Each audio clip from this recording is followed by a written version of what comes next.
చచ్చిపోతాడు నా పేరు. అదే తల్లి పిల్లలు ఏవో గొడవ పడుతున్నామండి మేము. కొడుకు చచ్చిపోతాడు నా పేరు. తల్లి పిల్లలు పడుతున్నామండి, కుటుంబం సభ్యులు గొడవ పడుతున్నామండి మేము. గొడవ పడుతుంటే ఇంకా మాకు ఏటి గొడవ నుంచి అందరూ రోడ్డు మీద అందరూ వచ్చి చూసారండి. చూసి వాళ్ళందరూ రౌడీలు పంపించారు, రౌడీలు తీసుకొచ్చారని పెట్టారు. పెట్టి రౌడీలు తీసుకొస్తాడు, మా దగ్గర బంధువులే ఎవరో రాలేదు, రోడ్డు మీద కదా చూస్తాకు వస్తారు కదా అనేసి అన్నామండి. అని వాళ్ళు ఇంకా రాజకీయం చేస్తున్నారండి. మా ఇల్లు ఏంటంటే మమ్మల్ని చూస్తలేదండి పిల్లలు. చూడకపోతే మేము కలెక్టర్ గారి దగ్గరికి అట్లా చెప్పారు కదండి, ఆయన వెళ్ళామండి. వెళ్తే వాళ్ళు ఏమన్నారంటే మా పెద్ద అబ్బాయి, మీరు మాకు రాస్తే చూస్తాం, లేకపోతే చూడవలసి పని లేదు, ఎవరు తీసుకొస్తారో తీసుకురండి అని చెప్పారండి. అది చెప్పారు. అందుకే అక్కడికి వెళ్ళామండి, డిఎస్పీ గారి దగ్గరికి వెళ్ళి ఇలాగ అంటున్నారండి, మా అబ్బాయిలు ఎలాగ అన్నారు, చూడరా అంటారండి. రాసేయమంటున్నారు, రాస్తే చూస్తామంటున్నారు అనేసి చెప్పామండి. అలాగండి. అదండి.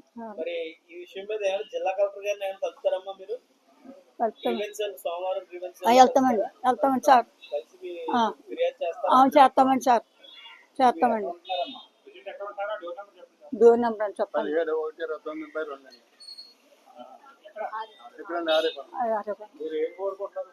ఏం కోరుకుంటున్నామండి? ఇల్లు కాల్ చేసి చెప్పమంటున్నామండి. మరి అమ్మేసుకున్నామండి మేము ఇల్లు. మరి మమ్మల్ని చూసి వాళ్ళు ఎవరు లేరండి. మా పరిస్థితి ఏంటండి? అమ్మేస్తామండి. అమ్మేస్తే మరి మేము చేసుకొద్దామంటే ఆ బ్యాంకులో వేసుకొని వడ్డీ తెచ్చుకొని తింటామండి. రేపొద్దు మా తలాంతరం నా పిల్లలకి చెంతాయండి. మమ్మల్ని ఎవరైతే చూస్తారో వాళ్ళకే చెంతేదండి. అదండి మా కోరిక. ఇద్దరునండి, కొడుకు వాళ్ళు కూడానండి. మమ్మల్ని చాలా బాధ పెడతాం, ప్రాణాలు కూడా హానికరం ఉందండి మాకు. చాలా బాధ పెడుతున్నారు మమ్మల్ని. ఈ వయసులో ఈ పిల్లలు తల దాచుకున్నామని భయపడిపోయి రాత్రులు ఉండలేదండి.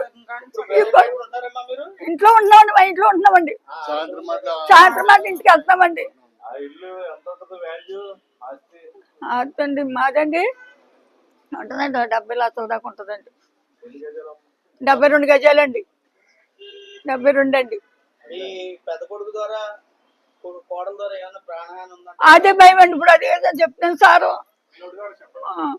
అది మాకు అదే భయం అండి. మాకు న్యాయం చేసి పెట్టండి. అది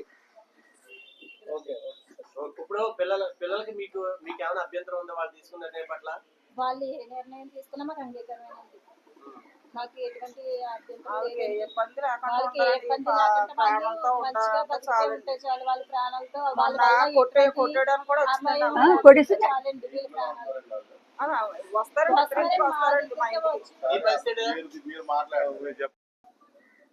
నమస్కారాలు.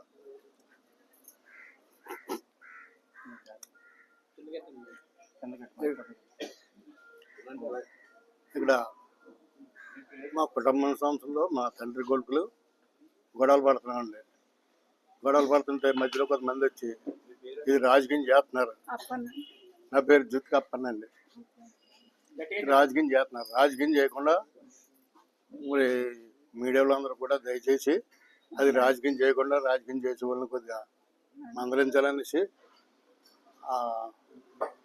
అందరినీ కోరుతున్నాను. నాకు జరిగిన అన్యాయం ఏంటంటే మమ్మల్ని కొడుకులు చూడట్లేదండి. మేము భార్య భర్తలు ఇద్దరు చూడగానే వాళ్ళ మాకు మీ ఇంటి సార్ చెప్పంటారు అనేసి అడిగాను. అడిగినప్పుడు ఏమని అన్నారండి, వాళ్ళ అమ్మగారికి బిళ్ళ కూడా ఇవ్వాల్సిన తల్లి లేదనేసి పెద్ద కొడుకు అన్నాడండి. ఆ తర్వాత కొడుకులు ఇద్దరు కూడా అన్నారండి, కొడుకులు చూడట్లేదండి. మేము గొడవలు పడుతున్నామండి మా ఇంట్లో.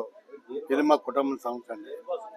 అయ్యా మాకు చూడట్లేదు అనేసి కొడుకులను అడుగుతున్నామండి. అడుగుతుంటే వాళ్ళు మేము ₹1 ఏమో మీరు ఏం చేసుకోండి అనేసి వాళ్ళు అన్నారు. ఆ కొడుకులండి. పెద్ద కొడుకు అండి.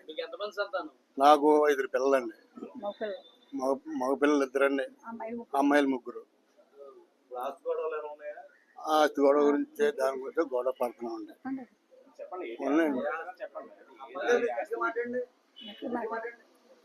అదే మమ్మల్ని చూడమని చెప్పామండి. చాలా మంది పెద్దల దగ్గర పెట్టానండి నేను. పెద్దల దగ్గర పెడితే ఎవరి మాట కూడా వినలేదండి. ఎవరి మాట వినకపోతే మరి నేను ఏం చేయాలి, మేము ఎలా బతకాలని కూడా అడిగాం. ఎలా బతుకుతారని అడిగితే కొంచెం మొన్న ఇంటికాడ గొడవ అయిందండి. ఇరుగు పొరుగు అందరూ వచ్చారండి. వాళ్ళు వస్తుంటే అందరినీ కూడా నేను రౌడీలు తీసుకొచ్చాను అలాగే ఎలాగని అంటున్నారండి. మాకు రౌడీలు గట్రా ఎవరు లేరండి. పెద్ద మంది తీసుకొచ్చి అడిగిస్తున్నానండి. మరి ఈ విషయం మీద అధికారులకు ఏమైనా తెలియపరిచారా? అధికారులు తెలియపరిచామండి. ఫిర్యాదు చేశారా మీరు? మేము ఫస్ట్ ఎస్పీ గారి దగ్గరికి వెళ్ళామండి. అక్కడ నుంచి ఆర్డీ ఆఫీస్ దగ్గరికి వెళ్ళామండి. అక్కడ నుంచి ఏ గారి దగ్గర కూడా వెళ్ళామండి. సబ్ కలెక్టర్ ఆఫీసా? సబ్ కలెక్టర్ ఆఫీస్ అండి వెళ్ళామండి. వాళ్ళు ఏమన్నారు? వాళ్ళు ఏమన్నారంటే నా కొడుకులను కూడా కేకేసేసి ఒక రెండు స్వర్ణంలో పెట్టి మాట్లాడారండి. ఏంటంటే మాకు వాళ్ళు మాకు మెయిన్ ఛార్జ్ ఇవ్వాలంటున్నారండి.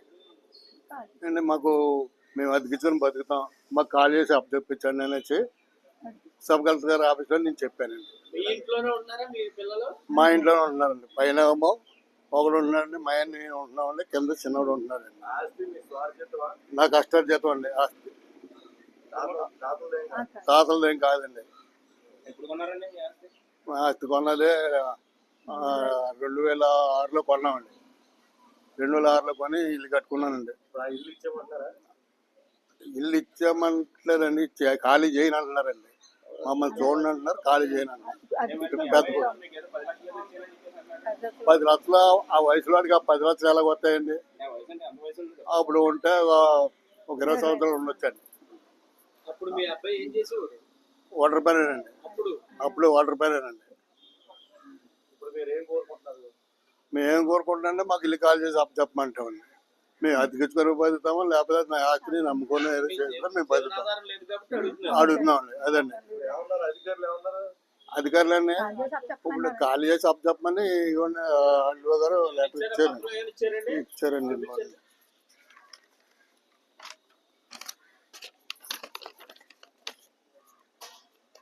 పక్కకి.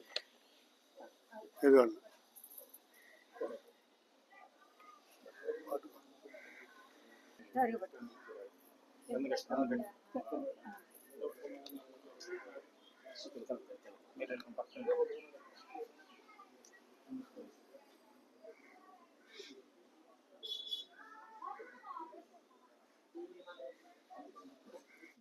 మా ఫస్ట్ నుంచి మెయింటెనెన్స్ ఖర్చు ఇచ్చేవాడండి. మా అన్నీ మాకు కలిసి రాలేదండి. బయట వాళ్ళ మాటలు అన్నీ ఆయన రాజకీయంగా పెద్ద మందిని తీసుకొచ్చి మా నాన్నగారిని మా అమ్మగారిని హింసిస్తున్నాడు.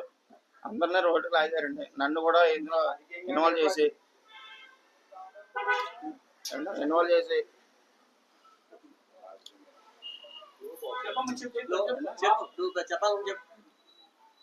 ఈ రోజున వాళ్ళు ఏమడుగుతున్నారంటే ఆ ఇల్లు ఖాళీ చేసి మాకు అప్పచెప్పండి, మేము అద్దెకి ఇచ్చుకొని బతుకుతాం అని చెప్పారండి. మేమైతే మీ ఇష్టం ఉన్నానా, నేను ఖాళీ చేస్తాను, మీరు బతకండి, మీద తర్వాత నాకు మా పిల్లలకి కదా తెచ్చింది అని చెప్పానండి.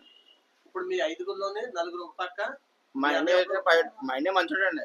ఆ బయట వాళ్ళ మాటలు నమ్మి ఆయన అలా ఇచ్చేస్తున్నాండి. ఆవిడ కూడా కొద్దిగా మాటలు నమ్మి మా అన్నీ కొద్దిగా బాగా ఇచ్చేస్తున్నాడు. ఇప్పుడు వాళ్ళు ఉంచుకున్నా అమ్ముకున్నా మీకు అభ్యంతరం లేదు కదా? ఆయన ఇష్టం నాకు స్వచ్ఛతంగా ఆయన కష్టపడింది కాబట్టి మాకు ఏ ఇబ్బంది లేదండి. మాకు అభ్యంతరం లేదండి.